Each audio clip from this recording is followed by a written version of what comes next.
Hello, everyone, and welcome to #Houston Healthcast, the podcast powered by Houston Healthcare as part of our #Houston Healthy initiative. My guests and I are here to provide healthcare advice, news, and updates to help provide the people of Houston County, Georgia, and beyond live a more #Houston Healthy lifestyle. Today, our topic is flu season, what to expect this year, what illnesses to be on the lookout for, and how you can best protect yourself against them. With me today is Dr. Jacinta Tran. She is an urgent care physician that works at our med stops and urgent care facilities here at Houston Healthcare. How are you doing today, Dr. Good, Tran? I'm doing well. How are you? I'm doing well. Thank you so much for coming on the podcast with me today. My pleasure. So before we get too far into the topic at hand, I usually like to ask my guests a little bit about themselves. So how long have you been a practicing physician? Practicing physician. I started residency back in 2017, graduated here at the Family Medicine Residency Program at Houston Healthcare, and then started working in 2020 till now. Okay. Yes. So you've been with us since 2020? With the med stop, yes. With the med stop, okay. So what inspired you to become a doctor? Oh, gosh, a lot of things, but really it's really just taking care of people. I feel like when you're sick, you're so vulnerable. There's a lot of things you don't understand on your illness, and really you just want to get better. And I think one of the main things that I'd like to do is to be able to explain to my patients what is going on, how to help them just understand what their illness. Sure. And it's just really helping those in need at the most vulnerable times in their lives. Yeah, absolutely. And that's such an important thing that we do is when you're in healthcare, a lot of the times you are the person that people meet on their worst day. So were there any major influences in your life, any people or maybe an event that made you say, I want to be a doctor? Oh gosh. Well, I remember my uncle, he's a pharmacist. And at that time, my oldest uncle, he was the only healthcare related person in the family. And all my aunts and uncles, my parents would just go to him for all these questions. Right. And, he was someone that we just went to whenever we didn't know what was going on when we were sick. But there was a time after high school when I graduated, we were, my sister and I were in a car accident. Oh. It was in Canada, and the driver fell asleep, and the car spun. We were both ejected from the car. Somehow, miraculously, I came out unscathed. My sister, on the other hand, she broke some ribs, she was in the ICU. But it was doctors during that time. I mean, all the healthcare personnel, not just doctors, nurses, everyone, that we just felt very blessed. They were the angels during that time. Right. My sister's well now. We're all well. Everyone is well. Good. But it was quite a time Good. in my life. So seeing those doctors work. Yes. Really, it was really sad. The ones that we needed, the ones that treated us with great care. They explained to us. They really were the angels at that time. Wow. That's a great story. Thank you for sharing that. So let's talk a little bit about urgent care. What drew you to urgent care as a specialization? Urgent care, apart from, so I am family medicine trained. Okay. Urgent care, the difference is that everyone coming into the urgent care, they are sick. At the primary care, people come in, they could be well, they're needing refills on their medications. Some are sick coming in too, but urgent care is different because they are vulnerable at that time too. They're not feeling well, they can't reach their primary care doctor, and they come in, and it's nice to be able to treat them at that time at the goal of helping them, making them feel better. That's a great answer. And I know that they all appreciate your help. I know that you... It gets busy there. I bet it does. Does. Now, on to the topic at hand. And as I'm sure many of you have noticed, fall finally found us here in Georgia. It is cold outside. The cold has come, and we've already started to see an increase in various respiratory illnesses in the area. Dr. Tran, at around what time would you say flu season really gets started here in Georgia? And when did you start seeing it ramping up this year? Well, prior to COVID, it was usually peaking around the colder months. But then right when COVID came around, and we've kind of almost seen it year round, but it has gotten higher once the school started again. Okay. It's just the nature of Right. kids back in school. Everyone's just around each other. The kids go back home to their parents go back to work. So we've been seeing a lot of flu cases, and Right. it's we're expecting it probably to be even higher as the colder Right. months I come. imagine that schools are typical vectors of illness, especially Oh, respiratory yes. illnesses. For sure. Right. So with that in mind, when should we really start taking the precautions against flu? When should we start getting ready to protect ourselves? Definitely now. It's Okay. advised now, everyone to get their flu shots to protect them against the flu. Um, yeah. Yeah, definitely. So speaking of flu vaccines, when should you start getting a flu vaccine? Like at what point Mhm. should a child start getting a flu vaccine? And how often should you get a flu vaccine? You should get the flu vaccine once a year. And it's recommended for children at least 6 months and older, recommended to just go ahead and get that flu vaccine. All right.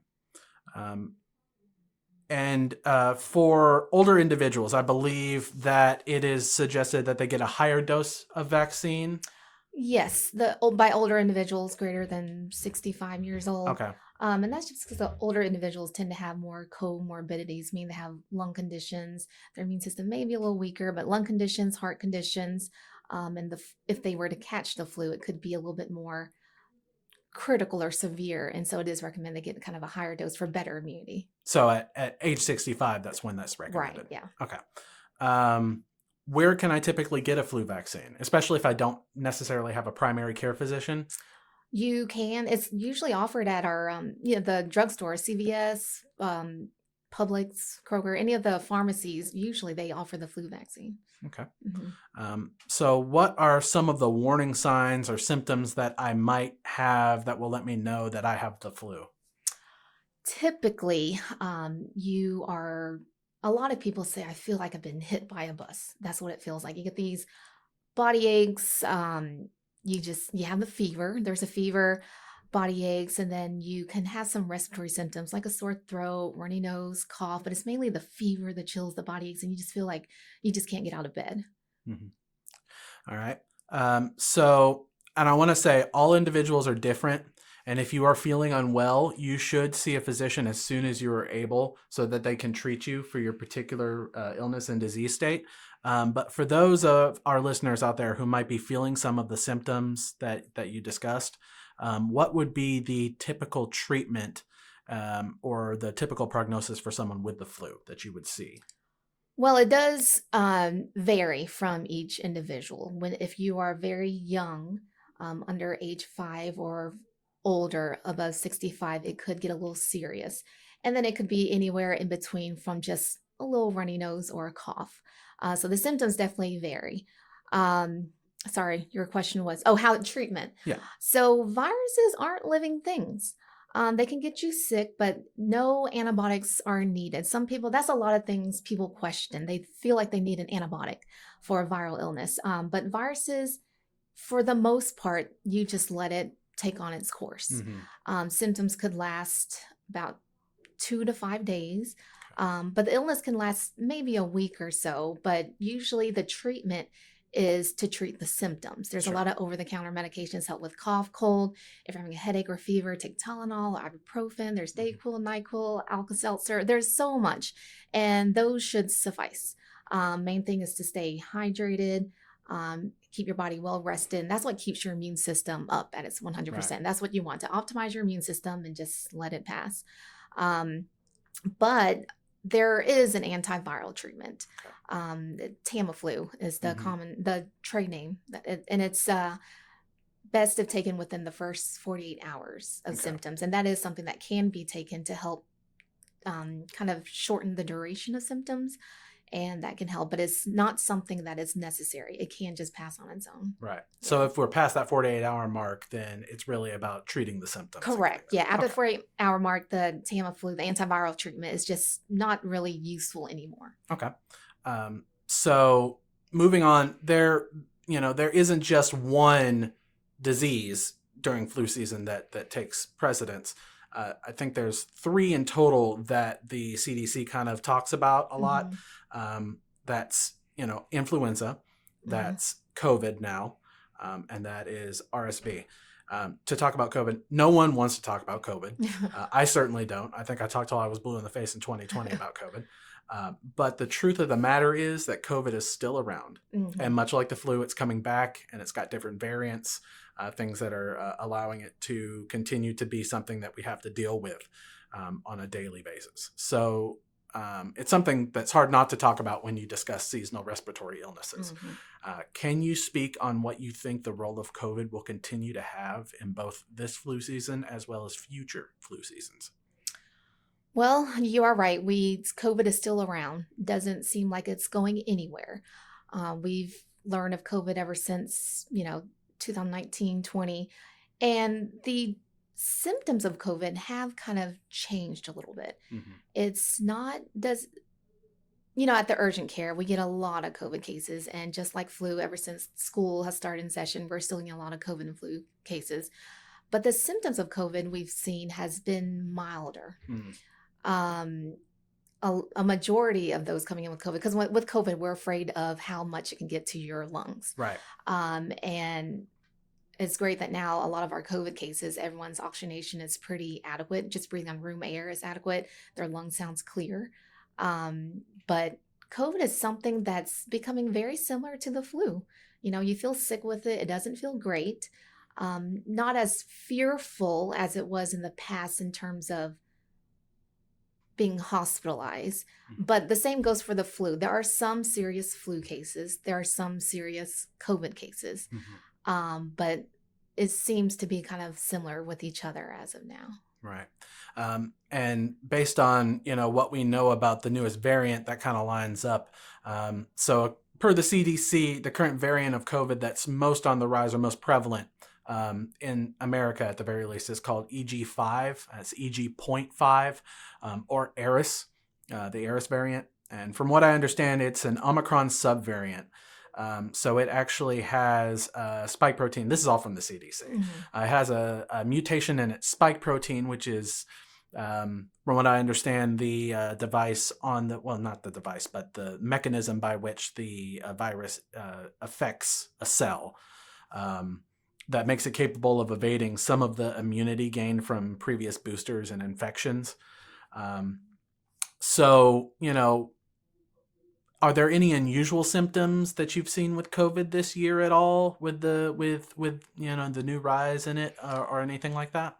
Not unusual symptoms, but with the different variants we've noted, in the past we had Omicron, the Delta variant. There's been some predominant symptoms. Mm-hmm. In the past, there were some predominant symptoms with I believe the Delta variant, with sinus allergy. I forget which variant, but in the past, there was a time where the dominant symptoms were the sinus pressure, sneezing. It was very allergy-like, and then like the pressure behind the eyes. But now I've noticed that a lot of our patients who tested positive for COVID, they come in with a sore throat. It starts off with that. They all start with, it started with a little scratchy throat, and then it kind of leads on to like sinus drainage and things like that. But we've been seeing a lot of sore throats lately. At least I have seen that. Okay. Yeah. That's interesting. And there's not a lot of information out at this point about EG5. That's kind of the nature of the beast. A new variant comes around, and scientists are working to figure out exactly what it is and how it works.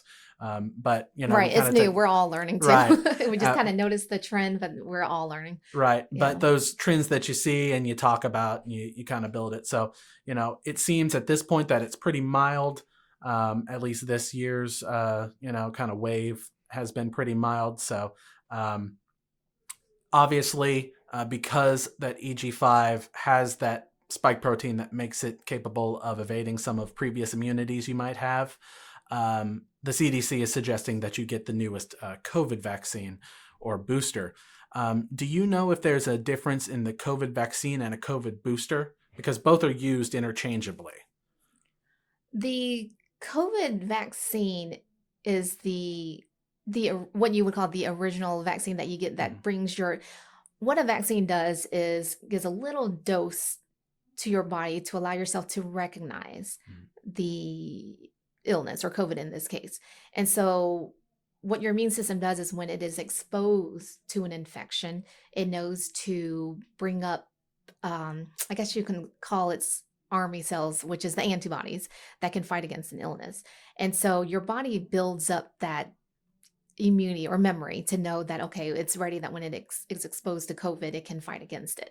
And so through time, that can maybe, I don't know if fade is the right word, but a booster just kind of gives another amount to Okay. bring it up again, just to kind of tell your body, don't forget that Right. if you recognize COVID, you're going to fight against COVID. Right. Yeah. So, if you've never had the COVID vaccine before, you want to get it now, you would get the COVID vaccine. If you've had the COVID vaccine before, but you need a 1-up, that's the booster. Right. Right. So again, I want to say everybody is different. If you're not feeling well, please seek out a physician for a diagnosis so that you receive the treatment that you need. That said, Dr. Tran, what can someone... Oh, well, I do need to kind of clarify the sure. booster.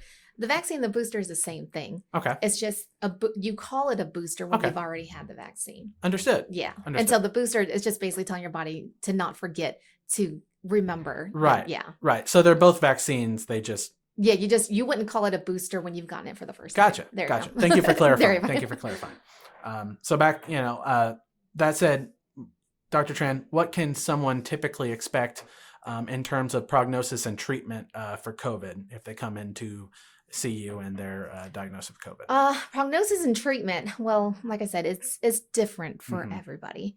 The reason why we are afraid of COVID is because we've seen that it can kill. But the same thing goes for the flu as well. But I guess you can say the majority, for just a middle-aged individual with not any major health conditions, you would expect just feeling like you want to stay in bed for the first couple of days. You'll have a fever, a lack of appetite, you're just not feeling well, but expect it to last about 2 to 5 days. And then you'll start to pick up again. And then you're expected to just recover. I mean, that makes sense. Yeah. Let's talk a little bit about the third major illness in flu season. It's not one that's talked about a lot. RSV, or respiratory syncytial virus.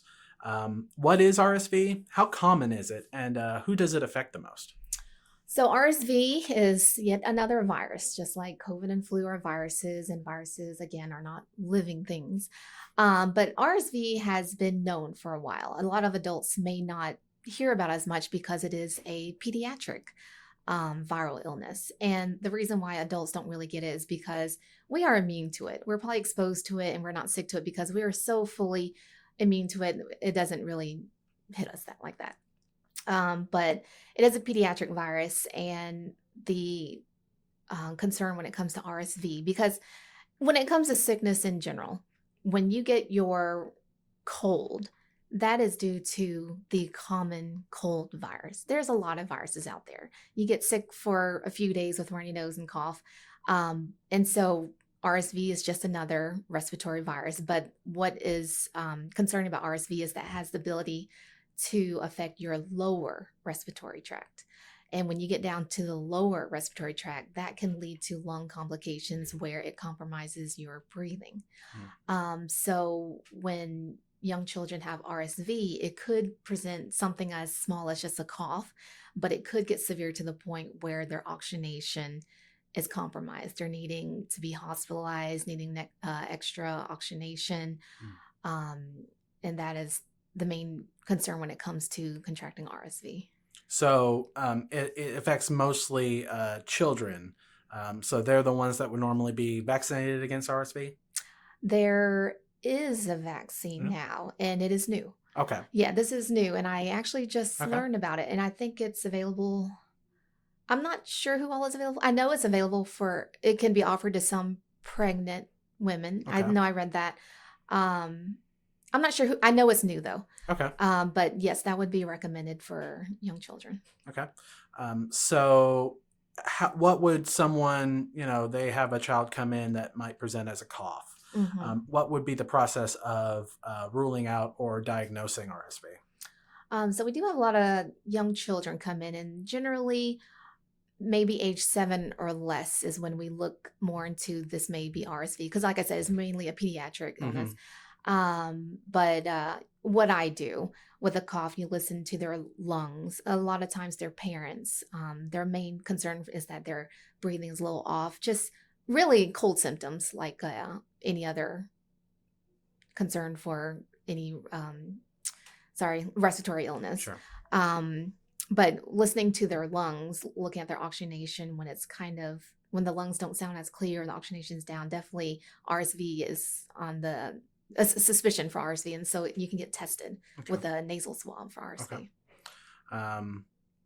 What is the typical treatment plan and prognosis for RSV? Similar to what we've talked about with the other two. Yeah. So just like the other two, treatment is really what we call supportive treatment. So it's just medications to help with your symptoms. So with cough or runny nose, you just treat with over-the-counter things. And for little kids, because of how young they are, sometimes they're limited to certain medications out there. Like cough medications aren't recommended for children younger than 6. But it's, keep them hydrated, fully rested, sleep with a humidifier that can help too. Use a nasal suction bowl that helps kind of take out the drainage. Some with RSV. And so a lot of RSV that is mild supportive care. But when it comes to more severe cases where, like I said, the oxygenation is compromised, they do need to be hospitalized. And usually it's still supportive care there, but they do get extra oxygenation until it kind of passes. Okay. Now we've covered the basics of the diseases, kind of gone over the general idea of them. I want to address some common questions that we hear a lot at Houston Healthcare. So maybe we can provide some illuminating information here that will perhaps help our community better understand how to protect themselves and what to do if they find themselves in any of the situations we'll discuss dealing with one of these illnesses during this flu season. So Dr. Tran, is the flu vaccine going to increase my risk of contracting COVID? And vice versa, does a COVID vaccine increase my risk to contract flu? No, the vaccines do not increase your risk of contracting any other virus.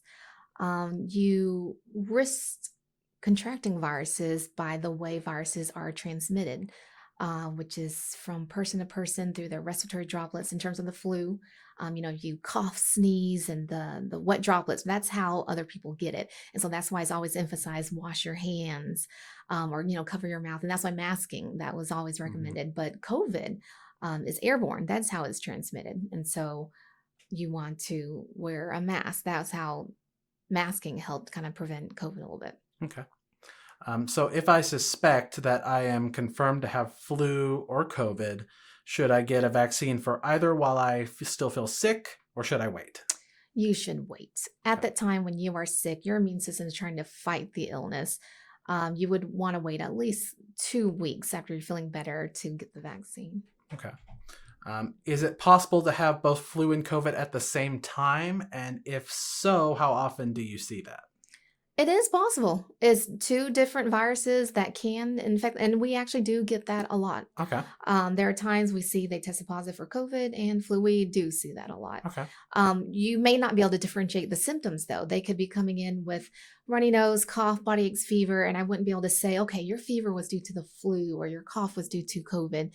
You just wouldn't know. They are very similar in symptoms, but it is possible to catch both. Yeah. So it might not be possible for you to differentiate just from symptoms alone. So normally you would do a test, right? To see which one you have. And there are over-the-counter tests for both flu and COVID. Where can we obtain those? You can get it at any pharmacy store. Okay. Yeah. So is it true, this is a common, I don't know if it's a myth or if it's just common knowledge. Maybe you can illuminate that for me. Is it true that if I'm confirmed to have contracted one of these illnesses and I recover from it, I no longer need to get the vaccine for the illness that year? That is not true. You can develop the illness again. Once you get an illness, your body does develop some immunity to it, yes. And so generally, I think the CDC actually recommends you have immunity for about 3 months. Okay.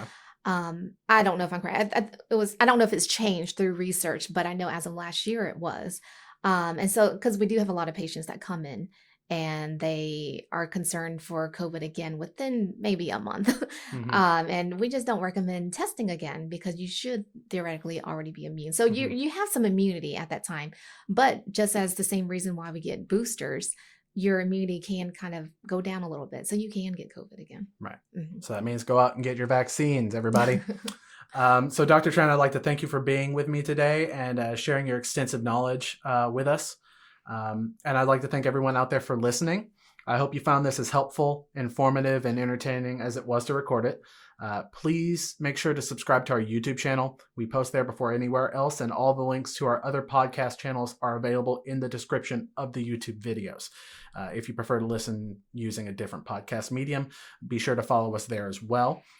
We have some great episodes coming up. Our next one actually will take us a little bit out of the realm of healthcare to discuss another important topic as to the safety and well-being of our community. Cybersecurity, phishing, vishing, smishing, all sorts of names. And we'll have Siggy Tete will be on. He's our Chief Information Officer to discuss that. So make sure you hit the notification bell so you never miss an episode. And I hope everyone out there in Houston County, Georgia, or wherever you happen to be listening in from has a great rest of your day. And remember to stay #HoustonHealthy. Thank you. Thank you.